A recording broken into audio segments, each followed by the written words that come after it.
Hi, I'm Trevor Lund at RevTrev.com, and today I'm reviewing The Sword by Jack Whyte. This is an older version, an older release of the book, and we actually have a great used bookstore that I really enjoy going to, and uh, it's just a great way to buy older books. Anyway, this is book two in the Camelud series, and it's the follow-up to the Sky Stone that I talked about last time. And oh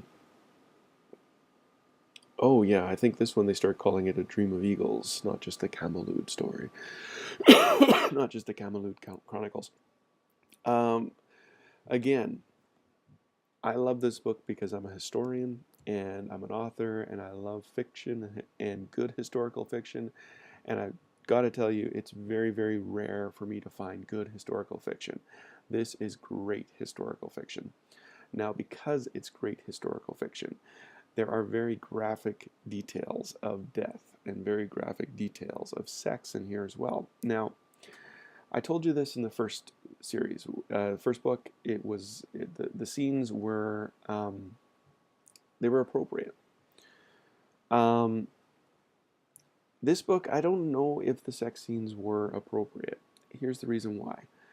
The first two books are written from the perspective of Varys Publicis. No, what's his name? One of the characters. The dude that makes Excalibur. Anyway, he's a Roman. I can't remember. My mind went blank. Sometimes when I'm doing these things, my mind just goes blank. And it's gone back. Anyway, so it's from the perspective of the one character. And the one character in this, he's already an old man in this book. And he's talking about basically his lust for one of the ladies in the colony and what she does and what he does. And nothing really happens, but things happen, if you know what I mean. And the thing that where it didn't make sense to me is that he's writing this down as a chronicle for his descendants. He's writing it down as a story so his kids and his grandkids and his descendants will know what's going on. And right in there, he's talking about the one time his wife confronts him, and he was so glad she never confronted him again. And his wife is still living in subsequent books, and she, like, it just doesn't make sense. Why would you write something like that down? But so that's why I'm thinking it's a little bit gratuitous in this one because it's not needed. There are ways to get around it. You can just, if I was writing something down, I wouldn't go into graphic details. If I was confessing it to my wife, I wouldn't want her to deal with those graphic details. You know what I'm saying? Like, it's like she can know that it happened. She can know the temptation that was there. She should know those things. But the graphic details, it didn't really make sense.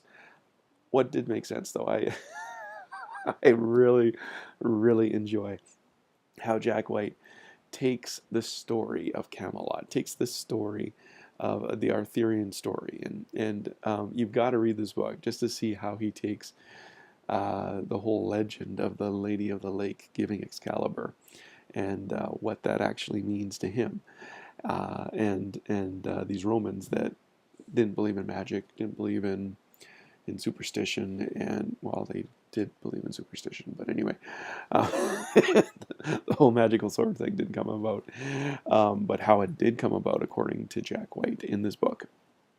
Very, very, I would suggest you read Skystone first and then read The Singing Sword because I'm caring for these characters. I want them to succeed. I want them to have a good legacy. I don't like it when they die. I don't like it when bad things happen to them. And that tells me it's a really good story.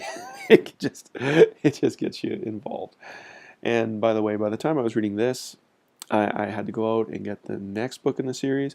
And then I get the next book and realize there's 9 books in the series. So, dude, I don't know when I'm going to get them all done or if I'm going to get them all done.